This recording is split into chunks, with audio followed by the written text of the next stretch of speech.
Tiniyak ng sandataang lakas ng Pilipinas na hindi nila iiwan ang Bajo de Masinloc.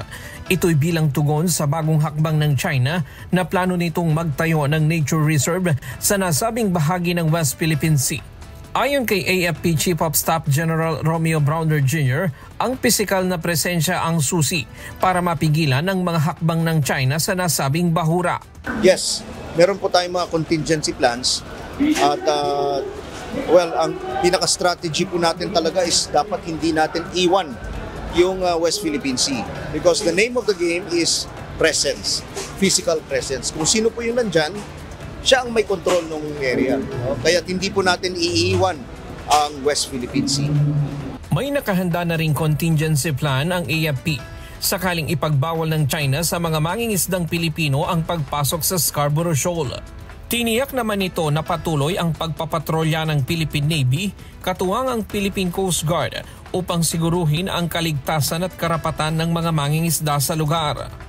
Muling binigyang diin ni Browner na labag sa international law ang ginawang pagdeklara ng China dahil nasa loob ito ng 200 nautical miles exclusive economic zone o EEZ ng Pilipinas.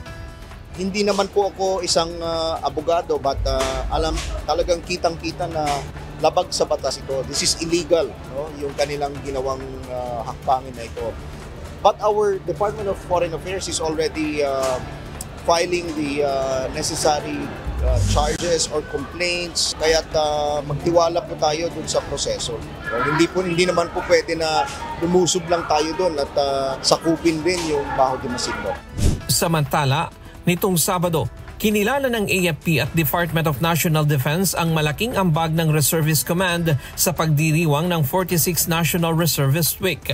Ayon kay Browner, umabot na sa mahigit 1 milyon ang mga reservist sa bansa.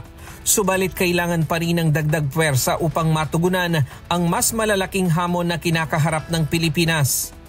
We are in the process of determining the number of reservists that we really need. Pero definitely, ay kailangan natin ng mas marami pang mga reservists dahil sa mga challenges na hinaharap natin.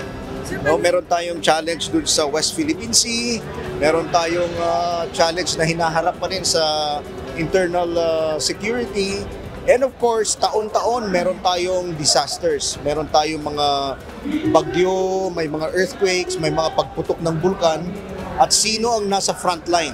Ang mga reservists natin. Sa pagdiriwang, ipinamalas ng Naval Reserve Command ang kanilang husay sa pagresponde sa mga sakuna gaya ng malawakang pagbaha at malakas na lindol, kabilang na ang posibleng pagtama ng The Big One sa Maynila.